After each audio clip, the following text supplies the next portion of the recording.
qualitative data from our work. Cool. But I wanted to let the boss man, I want to hear his thoughts before I just start talking.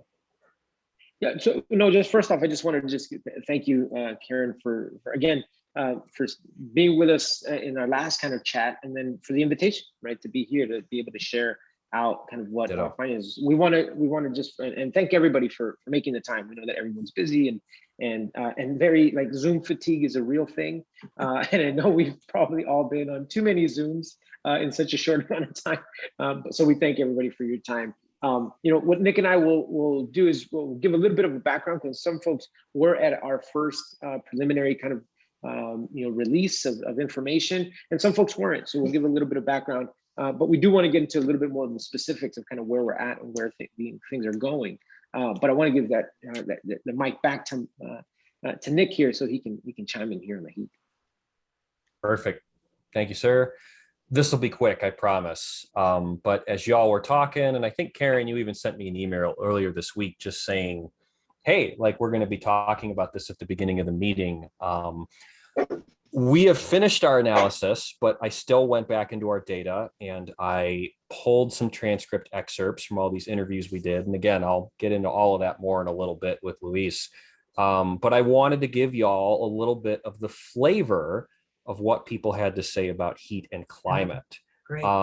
So in a moment, I could totally pull up some of the slides from our preliminary release, but for now, I am just going to riff as is right here. If y'all miss anything, just let us know. We can put it in the chat.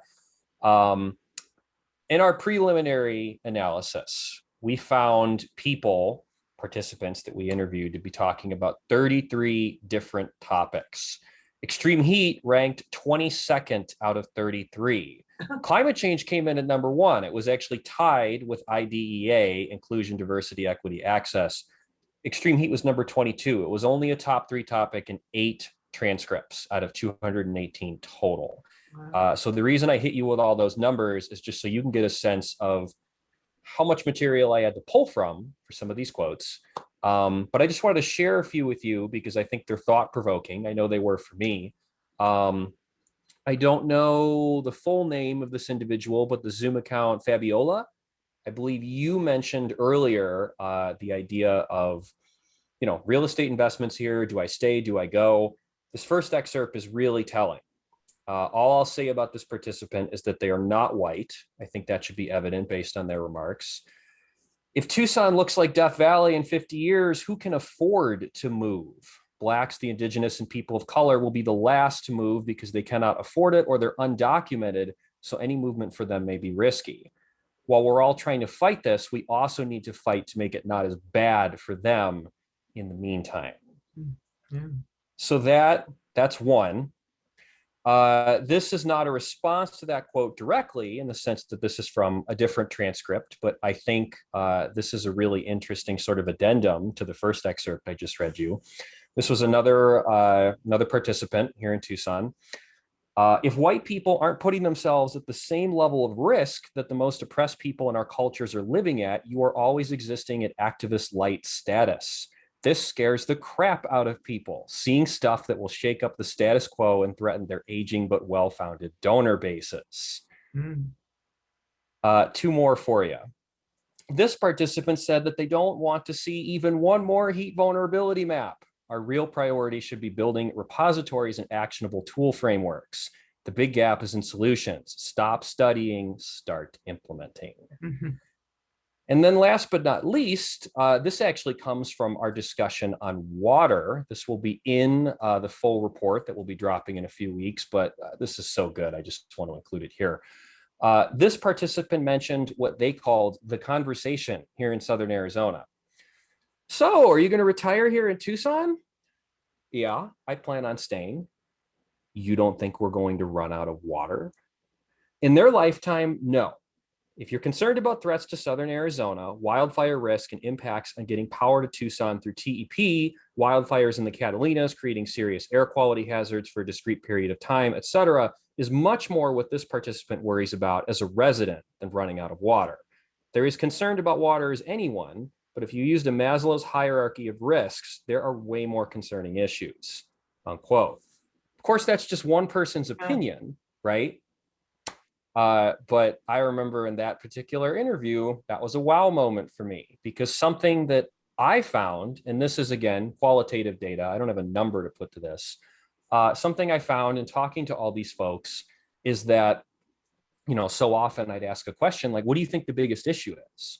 And the response I'd get would be, I can't pick one issue because they're all connected, which isn't to say that you shouldn't focus on one or the other, but you pull on one thread and then all of a sudden, all these other things start coming with it. And you go, oh, right, I can't work on this one thing unless I'm also doing all these other things. On and on and on. That's just a little taste of what we've got to come for you here in a moment.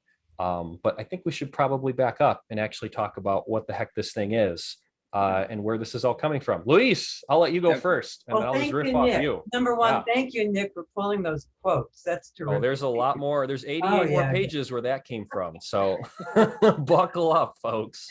Yeah. So I want to just give a little bit of context for folks to kind of see, where all of this is coming from. So I'm just the CEO for the Institute for Transformative Education. And so part of what my work is working with a K-20 program, so kindergarten to PhD. It's 3 institutions that are working together: Mexicali Academy, Changemaker High School, and Prescott College. And so my work with all 3 of those entities, one of the main focus areas of all 3 entities is that we are all interested in focusing on climate as part of our instructional model, working with young people. And when we're really talking about climate, we want to talk very regionally specific with the folks that we are coming into contact with, the families, the young people, the young adults, et cetera. And so when we were looking at what are we going to teach, one of the main questions came up and saying, well, what's going on? What's happening here in Tucson? So for me, I've been involved in the environmental work here in Tucson at multiple levels for the last 20 years. So have permaculture certifications, water harvesting certifications, urban and desert gardening certifications, and have done active projects in the ground in some of the most vulnerable communities, right? And so I can speak to it from a personal space, but really what I found myself and those of us that were in the instructional space doing was picking our topic of choice, not too different from what Nick just said. That if I'm interested in heat, then that's what I'm going to teach and that's what I'm going to focus on. If I'm interested in water, I'm going to teach about water and I'm only going to focus on water. If I'm interested in climate, et cetera, et cetera, et cetera. And what we really wanted to do was get away from individual voices and individual topics and engage in a process of democratizing research. So we have a Research One institution here in Tucson, right? We have the University of Arizona. There is a constant slew of reports that come out of the University of Arizona. Constant. They are very, very good at researching the problem. I was a grad student at the university, so they taught me how to identify problems and research the heck out of them. What we really wanted to do was to go deeper than that, go deeper than individual issues, and really ask, what is the sector truly dealing with, the environmental sector? So we started off because I am a commissioner on the Commission for Climate, Energy, and Sustainability. I've been appointed by Councilman Richard Fimbres for Ward 5. And so as part of my work there, I'm on the education subcommittee. And one of the things I asked that committee was, what do we know about the environmental work that's happening in the city? If we're the Commission on Climate, Energy, and Sustainability, then what's happening? Do we know? And the answer by the city was, we don't know. We know what the city's doing. We know what the city's trying to do. We know what the benchmarks and mandates are, but we don't know what is actually happening in our own city. And so when I started asking around, well, who does know? Everybody came back with the same thing. Yeah, we should know that, but nobody knows that. And nobody's allocating resource to it. It's very interesting that, we're studying specific issues because we're specialists, but we're not very good at being generalists. Kind of going back to what Nick was talking about, like you pull one part of the thread here and it starts to unravel the whole thing. So what we went after was a generalist approach. And so we're trying to be as unbiased as possible so that we're not favoring any single issue, but rather looking to see what the sector was talking about. And it was very simple. What we did was engage in a snowball sampling research project that was looking at across the sector that basically was individuals referring other individuals to have conversations. What were the conversations about? The conversations were to ask people what they were working on, what challenges they were facing, what they were excited about, what are some of the things that they, their outlook into the future of the sector or their work or whatever the case may be. We captured all of that information, and then through a lot of conversation back and forth with Nick, we came up with an analysis model. So we did two types of analysis. The first analysis was a network analysis. The network analysis, just to see is who's talking to whom, who is actually part of this sector, at least from one person referring to another. So that's number one. Number two, which is a deeper analysis, was looking at what are these individuals talking about? And so what we did was actually a SWOT assessment for the sector. What are the strengths, weaknesses, opportunities, and threats across the sector rather than to a particular issue? And so we wanted to hear the voices of the choir. So we're at a point where the research is now speaking for itself. It isn't an individual voice that is speaking, but rather a collection of voices that is now giving us a clear understanding of what Tucson is dealing with respects to the work of environment, right? So the individuals that were first chosen to make referrals, it was strategic. So those three individuals, there was one person who was at more of an executive level, kind of more established nonprofit, larger environmental nonprofit that we assumed would then open up the doors and refer people at that level. We picked somebody who was in the middle, so somebody who did work that was kind of like a smaller mom and pop type of nonprofit. And then the other individual had more experience in the grassroots space, thinking that we would open up avenues into more of the grassroots work. Well, we were very surprised to see in the network analysis who referred who to whom, basically saying who do folks in the network think are experts on these topics? Who are the folks we should go to? So in a nutshell, what we've created is the most comprehensive look at this point, and it's only a snapshot, a comprehensive look at what the sector strengths look like, weaknesses look like, opportunities look like, and threats look like. And a coding process was undertaken to be able to extrapolate that information. And as you just heard Nick, there are quotes that have been pulled from these interviews that then support that information. So the report that's coming out will capture what is happening within the sector and what people are actually thinking about based on just open conversation.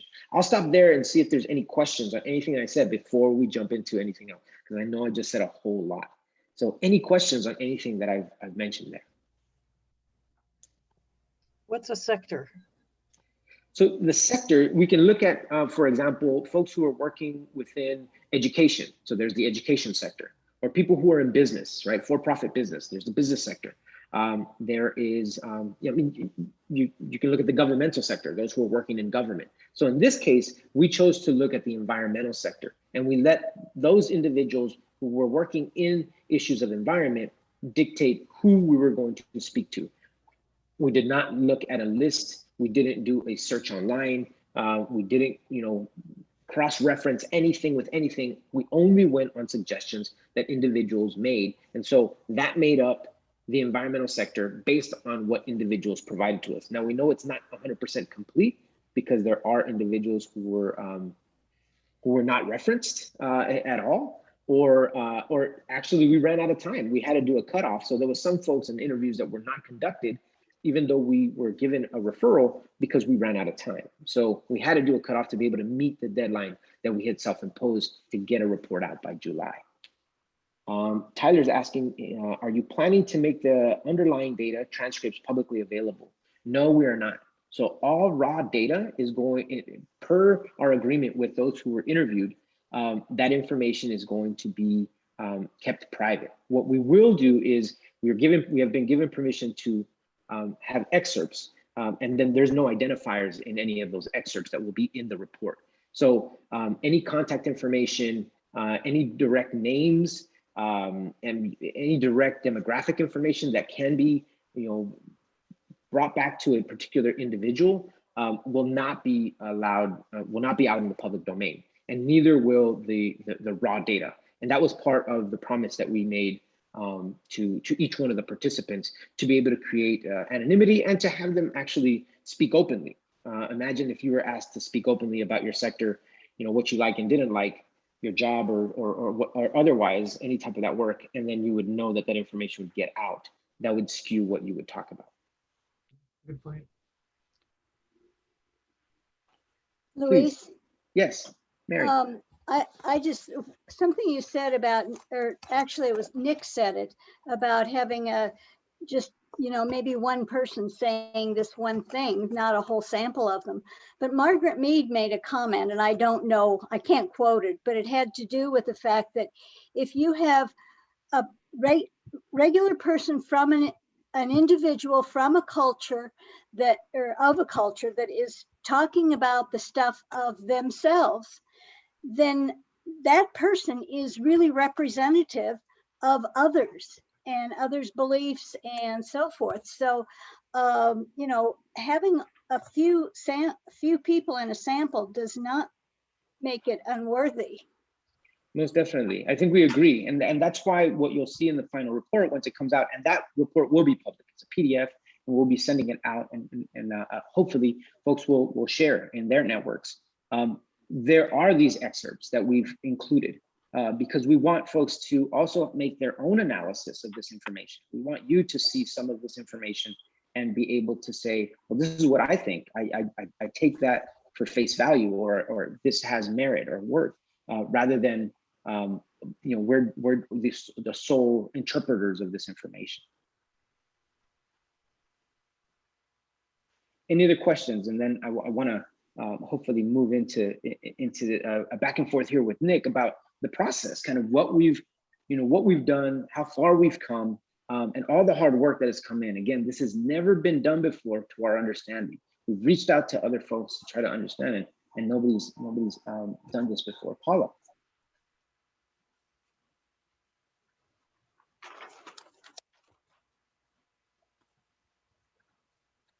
Sorry about that.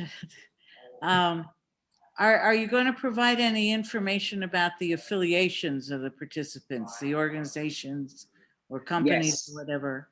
most definitely. So we will have identifiers, but it won't be tied back to the actual excerpts that will be included or the analysis. There will be a section in the report where we're saying these are the individuals who allowed us to include their name. There will be some redacted names because some of the participants requested that. And we will be including their affiliation if they allowed us to include their affiliation. But at this point, that's the only way that will be provided is extrapolated from or separated from the actual data itself or the interviews. And I wasn't even wondering about necessarily affiliations connected to participants so much as of all of the people that you interviewed, where did they come from? Yes. So actually, Nick has drafted up a few network analysis pieces, and we've been going back and forth to say this one looks like this, that one looks like that. So there is one. Hopefully, Nick, we can share that here in a little bit. But we do have. You want to do it? You want to share the map? Network. Yeah, there's a network map. I think it's really interesting to see how the web kind of unfolded here. So Nick, if you want to share that, that would be great. Hold on. I'm going to share the screen with you. Sorry about that. Where are you, Nick? We can share that in a moment, but Barbara, I see you have your hand up as well. I want to take your question before we move on. What you got? You're muted. Unmute. Thank you. I want to talk about a prejudice I have, which is academics don't always say, where do we go from here and what do we do? So my question is, are you going to talk about where we go from here and what do we do? Oh, Yes. yeah, that's discussion Yes, and conclusion. And that's something that the boss and I are actually going to be meeting in person to jam out that whole section of the report next week, where I think we know it's all up here, right? We just want to get it out all on paper and basically be like, okay, what are we actually saying to people? What are we recommending? Because we're not the only voices that should matter. I'd say we're hardly the most important, but if we do have a platform and there's something to say, we want to make sure that we capture whatever came out of the choir accurately and then send that out to folks. A report is not an outcome, as you've probably heard me say several times now. the way Yeah. we're really looking at this, Barbara, is we're looking at the report as a mirror for the sector. We're looking at it where the sector can read itself and say, this is what we look like. This is what we said. And then from there, ask the question that you just asked. Where do we go from here? What do we do with this information? If you see something beautiful, are folks going to act on that beauty? If folks see something that's horrendous, are they just going to recoil and then just run in the opposite direction and say, we're not looking at this? So this is really an exercise on reflection, right? And we want this to be an opportunity for that mirror to be presented, because I think, again, the one thing that was heard over and over was how siloed the different individuals in the sector feel, that everyone is doing their own work, but they're not aware of what other individuals are doing in their particular sphere of influence or expertise. So we wanted to then say, well, this is what other folks are saying. This is what's going on, so that, you know, from the comfort of your home, you can get at least a snapshot, at the very least, because most of the time we run into the same folks over and over. If we're interested in a particular topic, pick your topic on the environment. You show up to the same events, the same conferences, the same discussions, and the same folks say the same thing because they are very passionate about it. And sometimes that in and of itself creates those silos, right? And so we wanted this to be an exercise of reflection. You ready, Nick, on that? Yeah. This is fun because we've only showed this to one other person so far. Mhm. So I'm going to show you, I guess, let me provide some context before I actually, give you all the visual stimulus, because you're going to look and you're probably going to be like, what? This is a map at a very basic level, basically outlining the snowball sampling process. So you're going to see the very first three folks we started with, and then all the lines and the bubbles and the connections that led us to everyone else. I think the important thing to note here, because of course, if you were interviewed, you're going to start looking for your name and you're going to want to see how big your bubble is and all of that. I think the thing to note here is that there's a lot of things this map does not display. And I can get into that a little bit later. Again, I just wanted to clarify that before I show y'all. Now that I have sufficiently built the hype and been just a little bit obnoxious about it, here you go, folks. This is actually, this is the map. So Barbara, to your point about what is the sector, this might sound like a bit of a cop-out, at least from an empirical standpoint. We let the sector define itself. And of course, this is just a larger slice or a smaller slice of a larger picture, right? But let's actually talk about what we're looking at here. And apologies if at any point on your end, this isn't ideal. I know doing this over Zoom, it'd be easier in person. What are we all looking at here? So right over here, the little TCP bubble, I would think of that as Luis, right? This is where we all started 10 months ago. He gave me 3 names at the beginning of this process. Keith Ashley with Tucson Audubon, Joshua Ruddick with the Arizona Master Naturalist Association, Oscar Medina with the Sierra Club. I talked to each of those 3 folks. I said, who else in your network should I talk to? And then from there, as you can see, we ran interviews for 10 months. So if you're wondering why are some folks' nodes bigger than others, they're bubbles, right? I sized them according to how many interviews they ultimately produced. Now, note, there is a huge difference between how many interviews a referral led to and how many names I was given by someone, right? A perfect example of that would be our friend Trace English over here, who I'm sure many of you know. Trace gave me far more names than actually show up on this map. 16 of them ultimately led to interviews. There are several other folks on here who have small nodes. They don't necessarily have any other branches coming off of theirs. They give me lots of names. They just didn't lead to an interview. And then same thing when you look at the right side of the network map. Of course, all these folks' names are pretty small out here. Well, that was at the end of 8 months worth of data collection. And so we had to pick a point to cut it off somewhere. 218 felt pretty good to us, seeing as we didn't have a number in mind when we started. If we kept going, the vast majority of these folks gave me referrals. So if we zoom in way over here, for example, and we see this network that was just starting to form or uncover as we were getting towards the end, yeah, this could have totally gone somewhere if we'd had more time.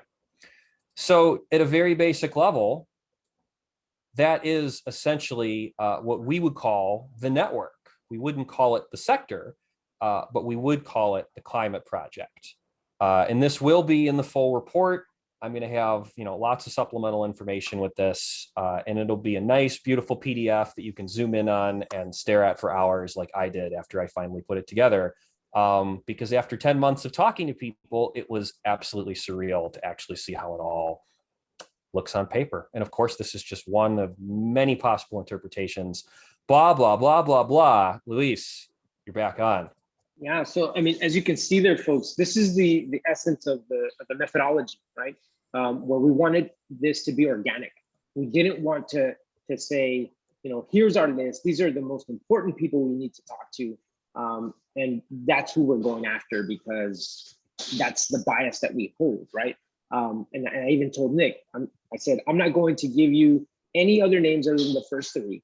And don't ask me anything about any of the folks that you are referred to, because you have to talk to them, right? Like, I'm not going to say, I love Barbara. Barbara does amazing work. I mean, she's always talking about climate resiliency and cool zones, and right? You need to talk to Jenna. You need to talk to Dan. They're doing amazing stuff with it. You need to talk to Paula. Paula has been working with, like, I resisted doing that because Nick was new to the community. He did not know anyone in our amazing environmental community. And so I didn't want him to be biased in these interactions. And I didn't conduct any interviews because I didn't want the interviews to be biased, right? To say, well, I'm going to tell Luis what Luis wants to hear, or we know Luis does this type of work, so he probably wants to hear this type of information. Nick was basically coming in and saying, there's no agenda. And that's how we wanted the project to be. So the network that you see here, that we're calling loosely the sector, a snapshot of the sector, is an entry point into a conversation that was led by no agenda, other than saying, tell us what's going on in your world. What are you dealing with? What's going on? What do you like? What's happening? And take the conversation wherever you feel it needs to go. Now, we know if people would have known ahead of time what was going to happen with the data in this sense, that would have changed the conversation as well. So we really didn't do a lot of introduction of the project, but Nick still did a pretty good job of putting out a lot of information. There was a podcast that we did, that there were several episodes that Nick hosted. There was a guide that was put together that helped people understand what we were doing. So all of this has been put down in a guide, so it can be replicated if necessary. And we keep hearing over and over from folks that, wow, this is something that is necessary. And I keep asking folks, is it in your line item? Is it in your budget? And everybody keeps saying, no, it's not. So it's so important, but we're not going to do it. So it's that in and of itself is a reflective image back on ourselves and saying, why are we not investing in something that we all believe is valuable for us, but not so valuable that we will actually allocate resource or time or energy or whatever, even if it's done on a volunteer basis, right? So it's a really interesting kind of understanding that we're coming to. Tyler's asking, what effect do you think your choice of 3 key informants had on the overall sample? How did you choose them, and how do you think about sampling bias when you look back at the participant set as a whole? So I think there was the way that the initial 3 were selected, I think does speak to some implicit bias. I don't know if it was direct bias, right? And so I think it would have looked different if we would have started in a different capacity. So, we didn't want to get into some of the demographic identifiers from the get-go. What we looked at is, we want to work in these 3 different areas: the executive, the middle mom and pop kind of nonprofit, and the grassroots. And so that's what we were really looking at. But if we would have chosen another, another kind of baseline and said, we want to have representation from, the indigenous community. We want representation from, the Latinx community, we want representation, et cetera. That would have given us a different result. So I think, if we would have said, we want to talk to, women in the environmental movement and environmental work in Tucson, that would have created a different result. So I think what we were really going after was a methodology and saying, what would happen if we do this? What can we produce? What can come from this? And we wanted to just, again, allow it to grow organically. But I think there may be something there with respect, Tyler, I think you bring up a good point about those three initial folks. I think we're still looking at the totality, like that graph that you just saw, that the network map, we're still looking at it to understand it. Like we haven't taken a full deep dive into it just yet. So I don't think I can answer the second part of your question about, what do we think as a whole with respect to bias at this point. All we know is we did something that has never been done before. We tried it out, and we're hoping that this will continue on in some form. Again, being refined and looking at those issues more in depth. I would just quickly add to that, not to answer the second half of that question, but as I was just messaging Tyler about this, yes, I literally have written almost an entire master's thesis to basically answer the question of what did we do and how did we do it. That will be published, and at some point it will be joined with the report. It's just taking a little longer than I thought. But one thing I did just want to kind of throw into the mix right now was the fact that when we initially began this process, specifically when we looked at snowball sampling as a methodology, i.e. you start with a small group of people, they lead you to other people in their network. The textbook I was using in my master's program literally said, and I quote, "This method is biased. We do not recommend using it," unquote. And to me, I go to Prescott College, right? So small liberal arts school where basically if you're not critiquing the heck out of everything, you're not doing it right. So I went to my professor and I'm like, what does this mean? Why are they saying not to do this? There has to be an upside. What are they leaving out? Where's the gap? Well, as we found out as we began this process, rather than fighting bias or trying to run away from it, what if we worked with it? What if we mapped bias in the sector? And so in a way, that's what that map you saw is mapping the bias of folks we talk to, because of course they're going to refer us to people in their networks. So rather than trying to get away from that, what if we actually worked with that? Where would that lead us instead? And this gets into, a much bigger discussion about quantitative versus qualitative research, numbers versus feelings, words, things that are harder to quantify, and even post-qualitative. The idea of moving beyond those two things and moving away from the idea of research even being an endpoint or definitively making a statement about something and more into the realm of becoming with, almost like art. It's never finished. It's only abandoned. That piques your interest. If you really want to dork out on that, there's 126 pages and counting coming your way very soon. Separate to the main report. It'll be nice when someone can finally read that. Anyways, Paula, I see you have your hand up. What you got?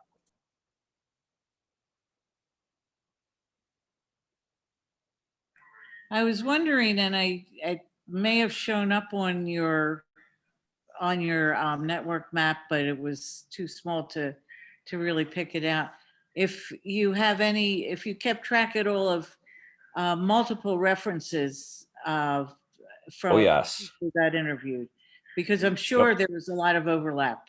Oh, that's actually a very good point. And that's one of the things that map does not display. That map only displayed, participant to participant linkages, right? Direct linkages through the snowball sampling process. We could create an entirely separate map, essentially showing how often each participant was discussed by their peers. I'll give you a really good example. Tito Romero, Flowers and Bullets. His node isn't very big on the main map. If we had flipped this around and we had mapped how often he was referred to by other people in that network, he would have the largest node on the entire map. And so when we think just about different ways to visualize the data and how that just completely changes our perception of what it is we're looking at, we're mindful of that. We're thinking about what that could look like, and that'll be part of next steps, right? Is kind of putting this out to the community and saying, well, what's the most valuable metric to you? What way of looking at this would be the most valuable? We were hanging out with Ann Vargas from Habitat for Humanity yesterday, and she even had a really good idea. Love this experiential education, right? She's like, what if we had this map? We had a group of people in a room, and we just had them circle the name of every single person that they've worked with at some point during their career.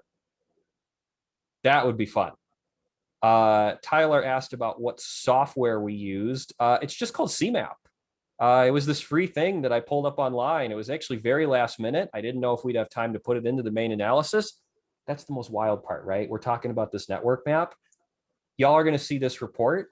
This might not have even made the final cut because we put so much time and effort into the SWOT analysis, which we haven't even talked about yet. It's pretty exciting.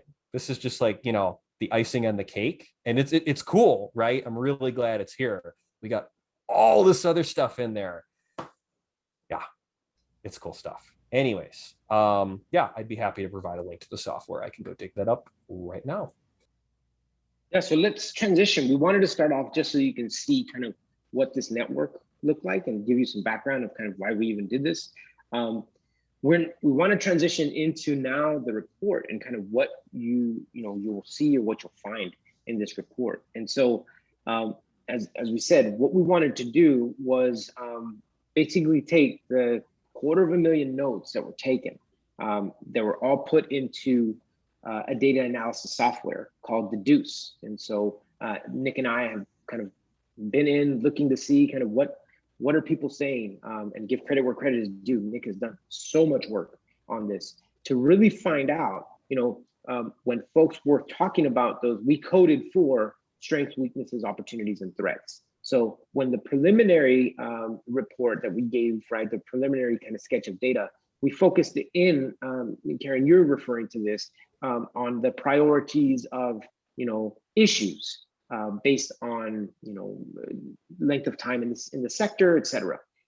When we decided to do a deep dive and analysis, instead of going after those issues and saying, well, what do they mean by climate change? Or what do they mean by water? Or what do they mean? We actually decided to say, what would be useful if this is an exercise in reflection, right? If this is an exercise in looking at this mirror, we decided to say, we want folks to reflect on when they're talking about their strengths, weaknesses, opportunities, and threats, because it's a language that's used very much in the sector, specifically in the nonprofit sector. 38% of those who were interviewed were from the nonprofit sector. And then right behind that were folks from the research space and academia. And then from there, all the way down to grassroots organizations and individuals who did not have an affiliation. So we were really looking at this with a different lens. We initially thought we were going to go after, let's find out what people are saying about particular issues. And we said, well, is that really useful, right? Is that really something that that other folks, if we would put that out, this is what we discussed. If we would put that an analysis that was just, what did people say? And what do we think we think they meant? Then either people are going to say, yes, I agree with that, or absolutely not, you're 100% wrong, right? And specifically folks who are experts in their field or in their particular area. So we veered away from that. We veered away from our bias, because that would have been our bias, and then it would have been bias from the reader. So in this case, it's saying we encourage folks not to look at your sector, but I'm sorry, your particular issue within this sector, but to look across the sector. So that's really where our research kind of started off. And it took a long while to decide. We could have decided something else. We could have said, we're going to do an analysis based on demographic data. We could have done an analysis based on, time in the sector, what different people were saying based on how long they've been in the sector. We decided to just go a clean, right across the board, a SWOT assessment that could benefit anybody, no matter how long they've been in the sector, or no matter what area in the sector they're most interested in. So I'll turn it over to Nick so he can give you a little bit more in-depth understanding of kind of what came from that SWOT assessment. And there's actually, surprise, surprise, 2 parts to the SWOT assessment. It's not There's just actually 2 separate SWOT assessments. Yeah, so you saw the link in the chat earlier to our preliminary report. And despite taking almost 6 weeks to put together, It's fairly simple in terms of what we actually came up with, right? All we really did was a high level scan of all these participants' transcripts where I went through and I said, okay, what do I feel the top 3 topics discussed in each transcript were? Set that information aside. And we looked at participants' intake forms, going back to that question of demographics. Who are you? What do you do? How many years of experience do you have? Where are you located, et cetera? That became its own set of information. That's all we had when we actually opened up those transcripts again and deduce and started the deep analysis, where we sat down and we said, okay, we have to run a SWOT analysis now on this entire sector. And again, sector being the transcripts collectively. And so for the first week or so, aside from just teaching myself how to use the software, which was a total trip, if you ever want to learn how to use it, let me know. I'd be happy to walk you through it. You know, I went through 3 or 4 iterations of coding or tagging different parts of each transcript with descriptions before I really found a system that worked. And the system that worked was actually 2 completely separate SWOT analyses. And if you're saying, what the heck does that mean? Well, what that means is that I was observing 2 different things that were kind of happening in these transcripts. One was participants talking about their work personally, specifically, things that were going well, things they were struggling with, things they were feeling threatened by, et cetera. Then there was this whole other line of discussion where participants were talking about the community or the sector or the region. And they use different words, but when you zoom out to that 30,000 foot, or let's be real, probably more like low Earth orbit view, when you look at it from that far away, you start to realize, okay, folks are talking about what we would call the sector. And so there were 2 SWOT analyses we did. The internal analyses, when we took everything that folks said about their information, their organizations, their work, et cetera. And then there was what we called the external analysis, where we took all the commentary about the sector and put that into its own bucket, right? So for each of those, I coded for strengths, weaknesses, opportunities, and threats. And then we did another round of coding after that. We'll call that subcoding, where, let's say, for the sector, so this would be the external analysis, we went in, and I actually might share my screen here in a moment just so you can have a sense of what this looked like. You know, I basically went in and said, okay, oh, here's a perfect example. I'm just going to go ahead and share my screen right now. No one's ever seen this before. I love being able to say that. So this is actually, you know, it's not meant for public consumption right now, but this is eventually what will become part of the table of contents for the qualitative results. You can see that after we figured out, okay, we have all our excerpts or all our information for the internal assessment. We figured out what our strengths, our weaknesses, our opportunities are. Well, then I just started flagging things as I found them. And if you're wondering, all these different titles, like under strengths, making progress, robust relationships, sustainable growth, I named all these as I found them. That was an inductive process. I didn't start with a list. I just started grouping people's comments together based on whether or not they were similar. And then when I was done, I kind of sat back. I looked for, you know, common terminology, things that each participant was saying, and then essentially created a name from that. If you're wondering, is that biased? If you're wondering, would that look different if someone else did this? Yes, absolutely it would, 100%. That's why it's our research and not anyone else's, right? And I get into that in the literature review, this idea that, again, this isn't necessarily meant to be objective. This is our interpretation of what we found. Anyways, we went ahead and started organizing everything, right? So we have all this information here. And you can see that for some of these, we had more excerpts than others. People talked a lot about things that were going well for them generally in their jobs. Maybe a smaller subset of people talked about things they're doing within their organization to grow sustainably or to be mindful about how they're expanding their programming or whatever. There'll be a whole separate table in the full report where I'm going to offer a definition for each one of these codes. So if you're like, well, what do you mean by instability and security? What do you mean by political challenges? I'm going to outline all of that. And if you look over here, this is part of an 87-page document where for each one of these codes, we have a series of excerpts from the transcripts that are redacted, and you're going to be able to read those And those are going to offer a little bit of insight into why we picked the descriptor that we did. Of course, we didn't include all of them, because if we did, this would be more like Lord of the Rings and less like an academic paper. It would be so long and it would take you so long to read. It would just be self-defeating at that point. But anyways, broadly, and now I'm really riffing, right? What do I feel is coming out of this SWOT analysis? For the most part, I think people were very, very reluctant to discuss what's not going well in their work personally. We'll see if the numbers bear that out. People spent a lot of time talking about what's not going well at the sector. I don't want to call that finger pointing, right? But there was a whole lot of, these are the problems we have as a community. Now let me tell you about all the cool stuff I'm doing at work. That was definitely a theme that emerged. Overall, I would say weaknesses and opportunities were the two most frequently discussed buckets. Strengths and threats were in there. They were not nearly as prominent. You know, all these numbers, again, will be in the full report, and we're working right now on ideas to visualize this so you can actually, you know, have another layer of interpretation here aside from just seeing it all on paper. It's just going to be a lot of words, right? One other thing I would say, you know, that I just think is interesting generally, and I'm going to, you know, we can speak more to this in a little bit. IDEA, inclusion, diversity, equity, access. You would not necessarily think that is an environmental topic. And Luis and I certainly weren't, you know, shy about the fact that we're interested in those things. Not only did that tie as the most frequently discussed topic overall, along with climate change in the preliminary analysis, IDEA had a code in every single part of both SWOT analyses.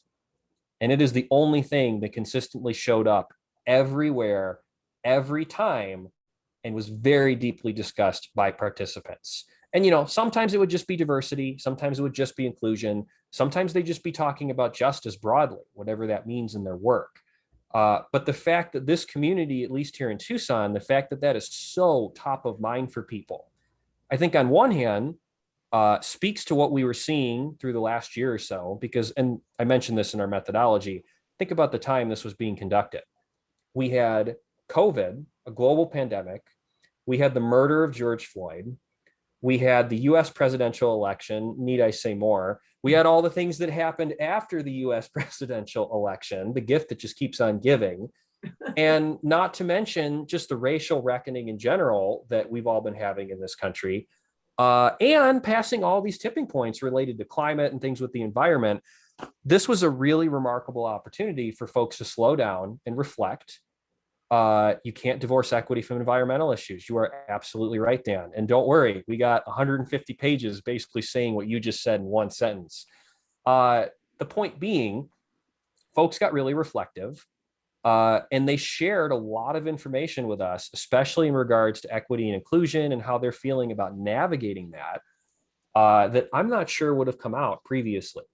And so a big part of this report, especially our discussion and our conclusion, and I'll let Luis riff off this, is the idea that, hey, y'all got vulnerable. You shared some really powerful stories with us. One person, for example, mentioned their organization. They're a fairly high-profile environmental nonprofit here in town. They made a statement supporting Black Lives Matter last May. They had a board member resign in protest over that. The board member said they were politicizing the organization and that they didn't believe that was in their best interest. They left. There was another organization we spoke with. This person said that they actually lost funding. They had revenue streams dry up after they made a statement about social justice.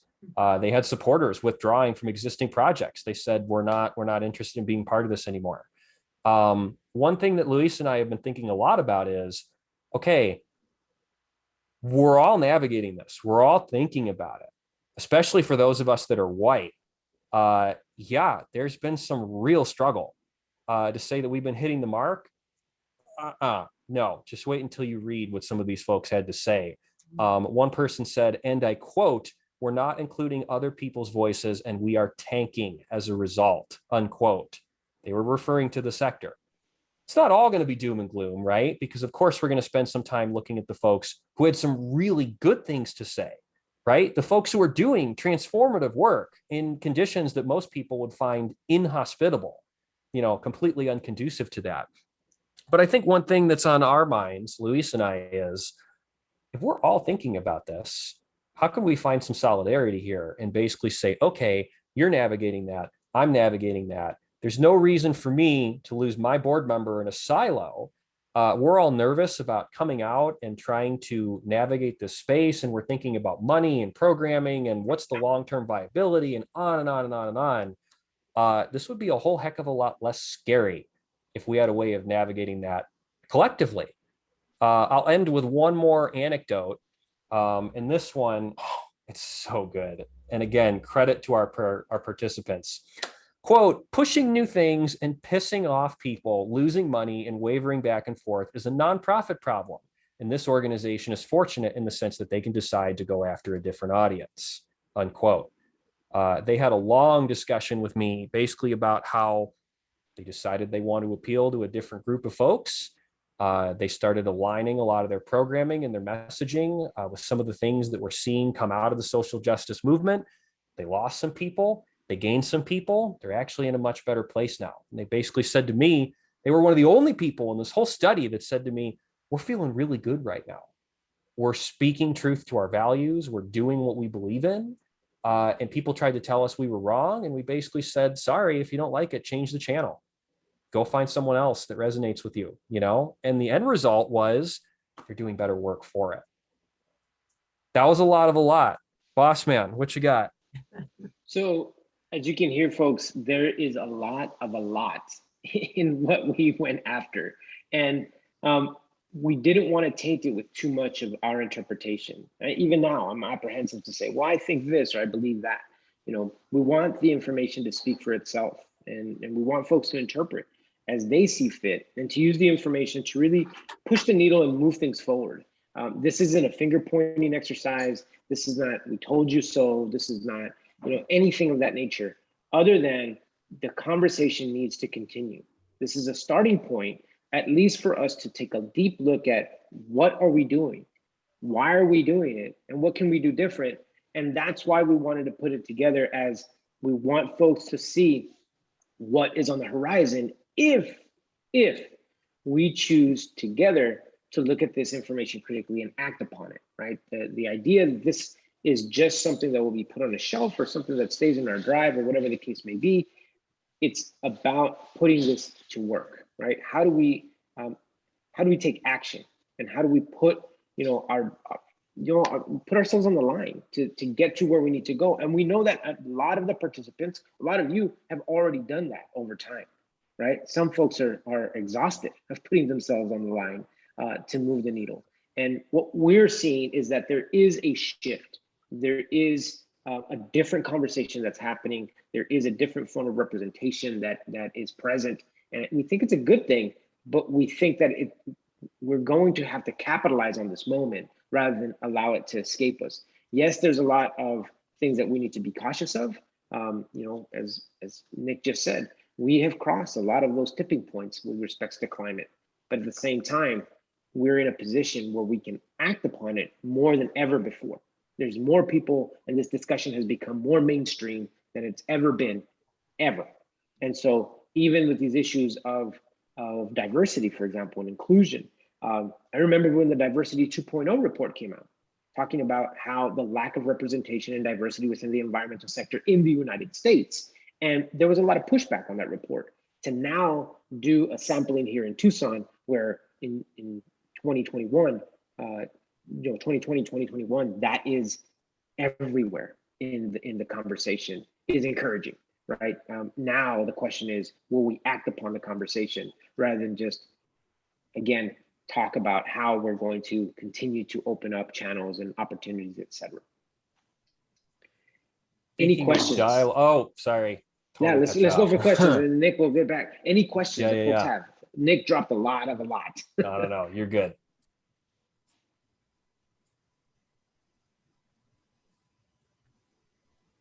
Okay. Well, good. Any questions? I'm just seeing if anyone in chat. Okay. All right, just wanted to take some moment there. Nick, go for it, riff on it. I just had one other thing I wanted to bring up, and this is especially relevant from a climate standpoint. I was going to mention this at the very beginning of the call. One other thing worth sharing, we're talking about the need for dialogue, right? And tipping points. Most people, when they hear the phrase tipping points, they're thinking about things environmentally, like climate, right? We pass a tipping point, things aren't the same anymore. Well, as I mentioned earlier, I've been writing my whole master's thesis in support of this project. And one of the papers I stumbled across was by a certain Kyle White. They are Potawatomi, they are Native American, and they wrote a really provocative op-ed called Too Late for Indigenous Climate Justice, Ecological and Relational Tipping Points. I just want to quickly read their abstract to you. Because again, I think this is going to really be a good point. It's going to generate some questions, right? And it's going to pop up in our own work as well about, again, the need to keep the dialogue going. Kyle said, and I quote, "It may be too late to achieve environmental justice for some Indigenous peoples and other groups in terms of avoiding dangerous climate change. People in the Indigenous climate justice movement agree resolutely on the urgency of action to stop dangerous climate change. However, the qualities of relationships connecting Indigenous peoples with other societies, governments, non-governmental organizations, and corporations are not conducive to coordinated action that would avoid further injustice against Indigenous peoples in the process of responding to climate change." Translating from academic gobbledygook to normal person speak, which is what I speak, what Kyle is saying is that we, and when I say we, I use that term very loosely, not the people in this room, just the movement in general.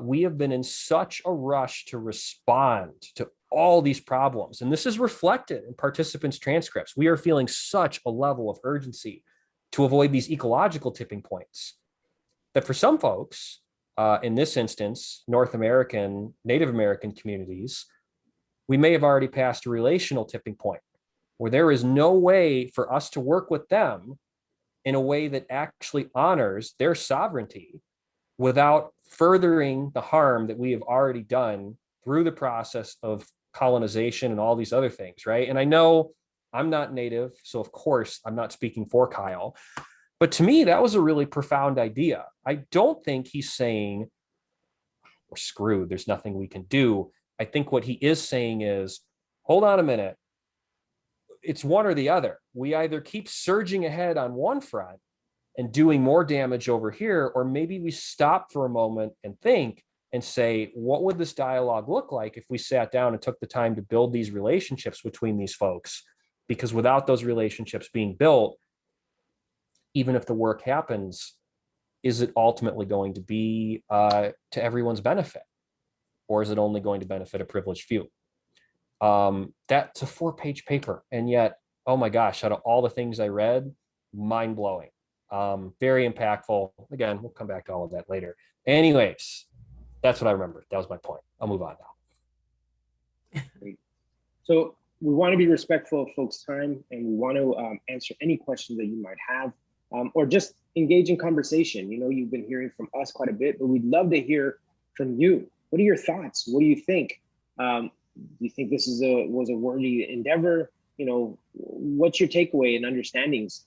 Because, you know, from us, we've kind of had our head, you know, in this for the last 10 months. And so we're coming up for air, and you're actually one of the first group of individuals that we're sharing this with. So, you know, it would be really, really helpful to us just to get your interpretation and understanding of what you've heard and what you think about what we've done.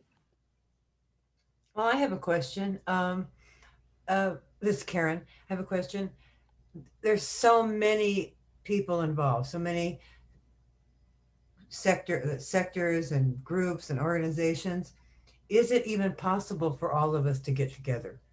I mean, the number is so great and the need is so great for all of us to collaborate. And I love what Nick said about establishing relationships to begin with. I mean, that's the key to success, is a good relationship. Is it even possible? Is it out of, anyway, that's my question. I think it is possible. And I think the mere fact that Nick came in not being from Tucson and was able to have these conversations and build these relationships, speaks to that ability. But we're going to have to go back to just old fashioned, old school, talking to your neighbor, talking to each other, having coffee, just being with one another. I've told Nick over and over, we've connected on a weekly basis, and we just met maybe a month ago for the first time in person, right? And he's just this week was his first week that he actually came onto our campus, on campus. And so we've built a really strong relationship without even being physically in proximity, or even being on our basically being at the work site. So if that could be built, it gives me hope that the sector, we just have to go back, and I think Nick said it best there, like, we can fight the cause, or we can fight to create bonds with each other, right? And they do not need to be mutually exclusive. And I think sometimes we sacrifice the connections with each other for the cause. Right. And I think there is hope in bringing us together, but we're just all going to have to, just like we asked, hey, who do you think we should talk to? Yeah. We should do that in reverse and say, who do I think I need to just reach out to today? Yeah. And say, yeah, how you doing? How's it going? You want to have coffee or tea? I'm here to listen, right? I think that's part of it, right? I know there was several hands. Tyler's got a question. I think Barbara was actually first, not to cut Tyler off. And I think, Barbara. Yeah. Barbara, let's hear it. Well, I guess you already answered my question, which is why I lowered my hand, but it seems like the aim of your whole project is, and maybe this is not your aim, but is to foster coalition building and sharing and strengthening all of our work through that ability and having the information to build those coalitions, to know who's interested in what and doing what. Is that something that you saw as a basic reason for doing all this, or is that something that's come out of the research? I think it's come out of the research. And I think what we've discovered is that there's low-hanging fruit, and saying, instead of focusing on the things that we don't agree on within our work, right? Because we're all very good at critiquing one another, to put something out that says, we're all saying this, or at least the majority of us are saying this, that we agree on. So let's capitalize on what we agree on, instead of focusing on what we don't agree on. And I think it came actually from the work itself, rather than a preconceived notion that we wanted people to work in coalition or network or whatever the case may be. I think that's kind of just the norm, right? We were like, we need to build coalitions and we need to work together. But the opposite is what we heard over and over, that everybody's in a silo and not working with one another. So I think it's providing low-hanging fruit and saying, if folks choose to work with one another, here's a starting point, at least, a basis to understand one another. And now we have the information to know what we can work with who. Which we didn't necessarily have. We did in some cases we do and don't and have, but there's a whole lot more there, I think. Correct. Right. I think that's what's been so beautiful about this, is that it's an emergent process, right? And I actually named this in the introduction I wrote for the climate report. So you'll see this.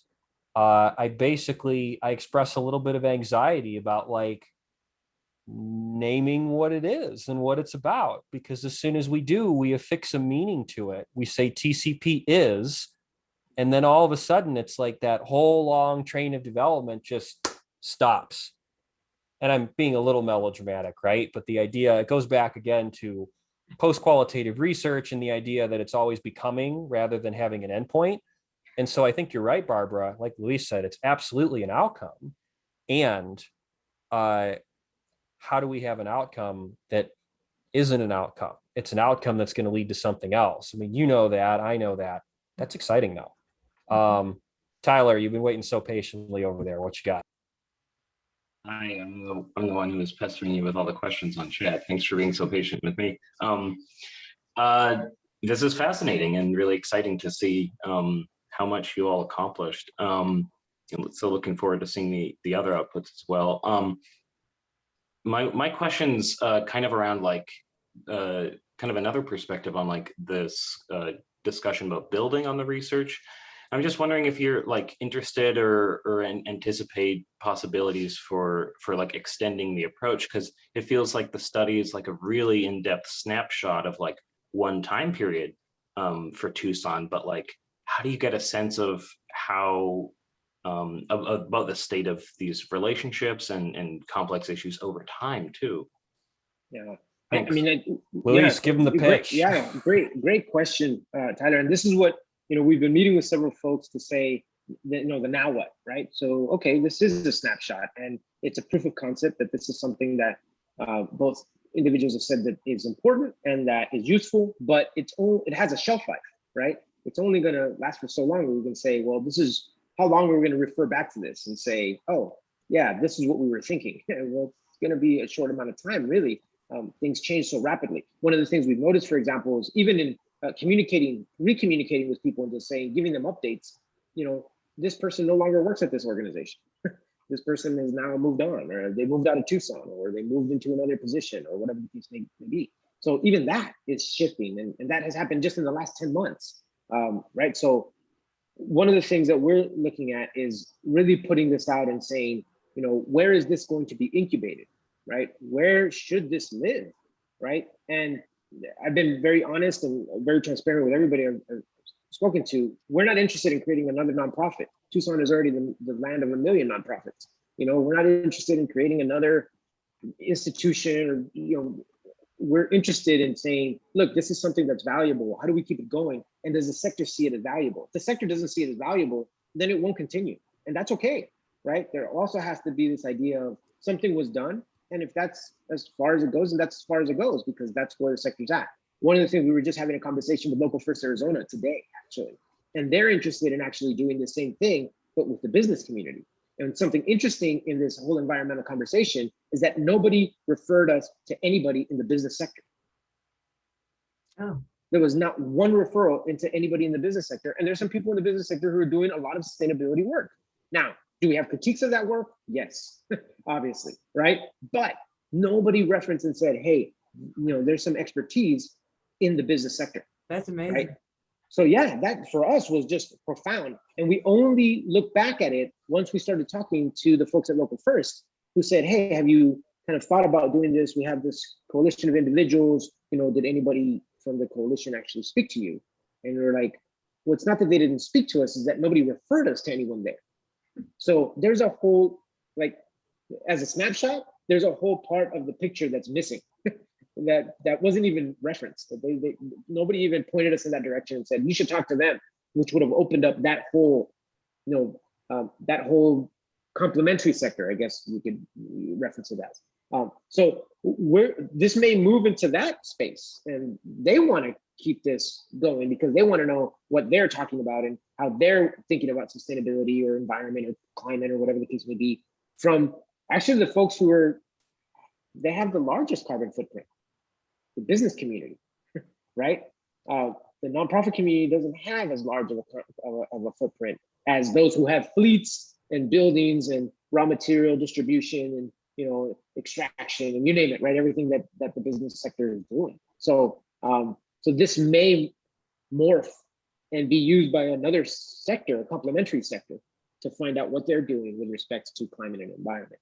At least is what we're hearing now. But again, we're willing to do the work, but it's one of those things where we're saying it needs to be given time, energy, and resource. And to now, we were two people who were able to really donate a whole lot of time and do this pro bono for the most part. And now we're looking at, like, it needs to be supported, sustained, and for it to continue and to grow, or else it won't, because it just can't be sustained. It's not sustainable that way. Barbara? Sorry, I have another question.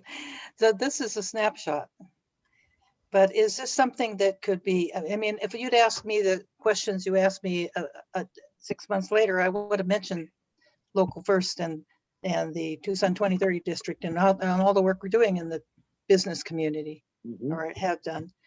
But so is this something that could be possibly developed into a tool or a process of collecting this data continuously in creating the opportunities to find those connections, an online tool or something to do an ongoing assessment, because all of the work we're doing, it morphs into other things and evolves and changes and so forth. So, I mean, because a snapshot, as you're saying, is limited. Mhm. Yeah, we've thought about that, and just to go back, when we first started, we actually chose to do this as a survey, and we said, well, let's just put a survey out, and then we'll analyze the data from the survey. It was not very successful, and then what we saw, and I think there was a question here from Chuck about the governmental folks. Yes, people did refer us to the governmental folks in government, and there was folks who were putting out surveys through different departments and different offices in our local government. And their survey results were not coming back in a way that represented the diversity of Tucson, right? And so I think it's going to be a challenge to automate what we did, right? The process is there. The piece of Nick going the extra mile and writing up the methodology, right, of how to do this gives us access to replication. But it's going to take, like I'm saying, it's going to take people power. This is something that,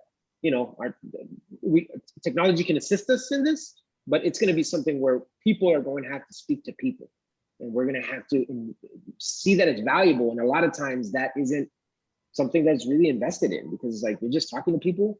I'm not paying for that, right? But it's like, that's really what it takes. It takes us talking about these issues and bringing them to light in a continuous manner, so that we can actually do something and saying, look, do we do this, annually or biannually, or is there discussions that are had, and organized in a certain way?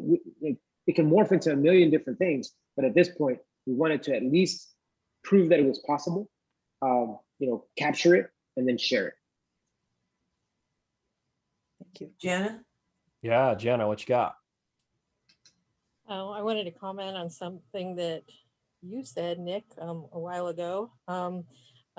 Your statement you read about the Native Americans and how it's too late. And I wanted to share something hopeful. I've been attending, the different water issues.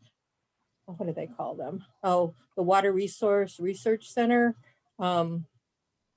paper bag series, and Sharon Magnell has had a lot of different talks with Native Americans and including them and finding out what their issues are about water and bringing them to the table.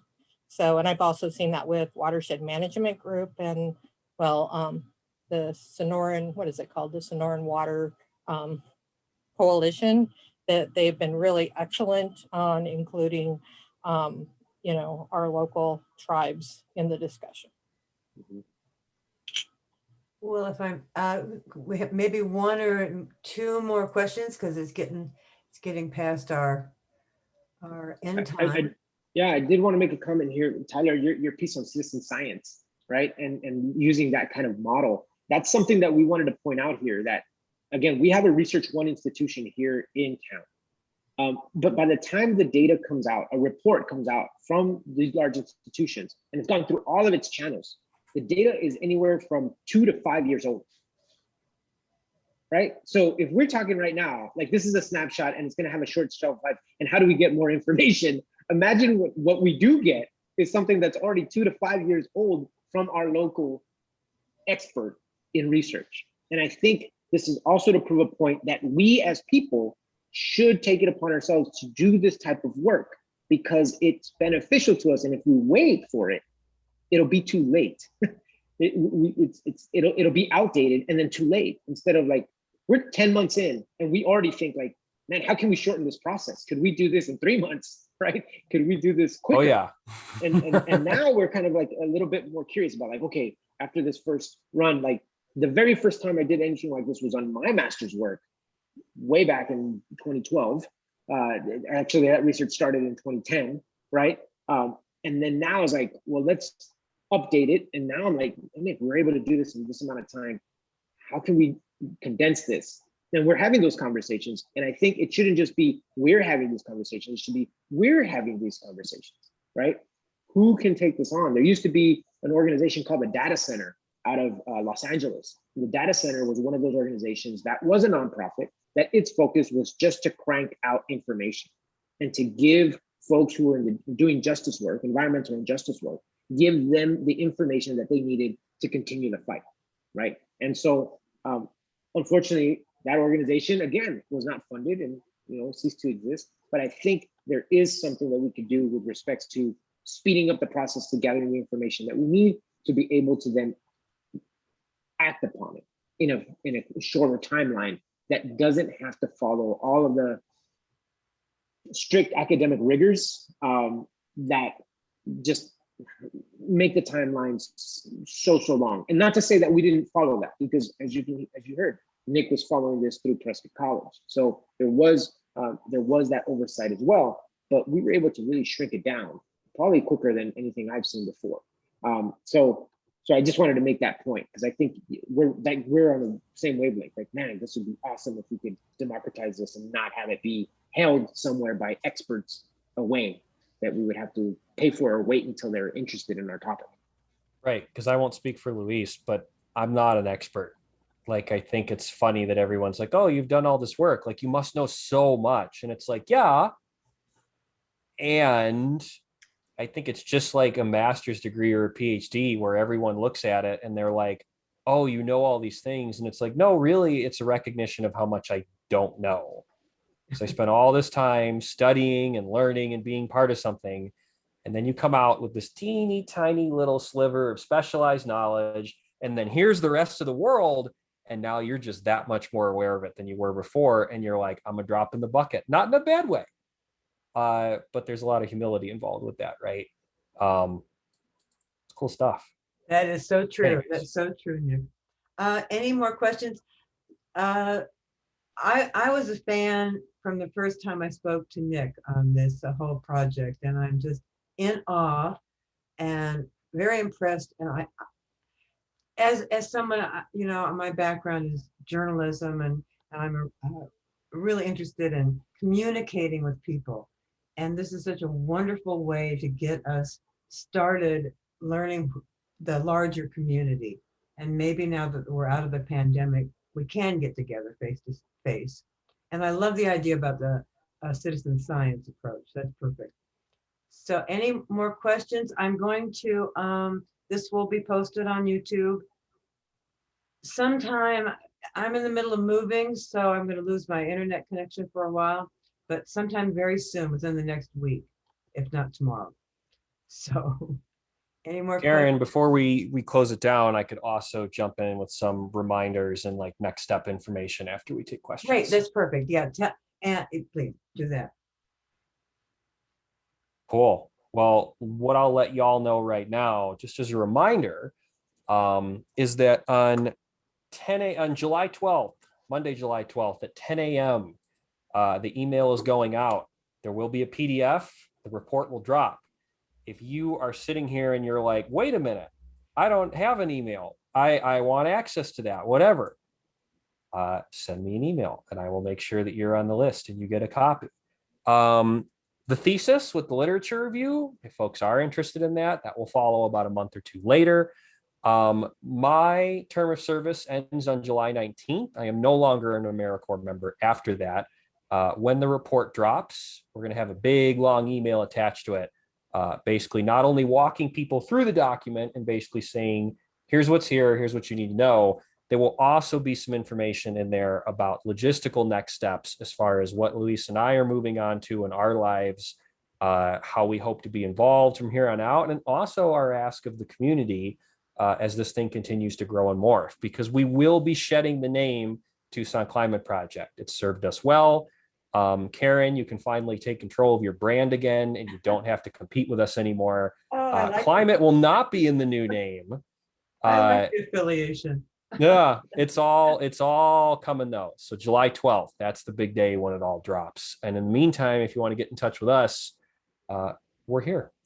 That's what I got. Boss man, you have any other parting words other than thank you all for being here? This was awesome. Yeah, definitely. Just want to thank everyone for your time. I know that familiar faces folks who are interested, folks who are doing amazing work. I want to thank you for the work that you do, the work that you've done.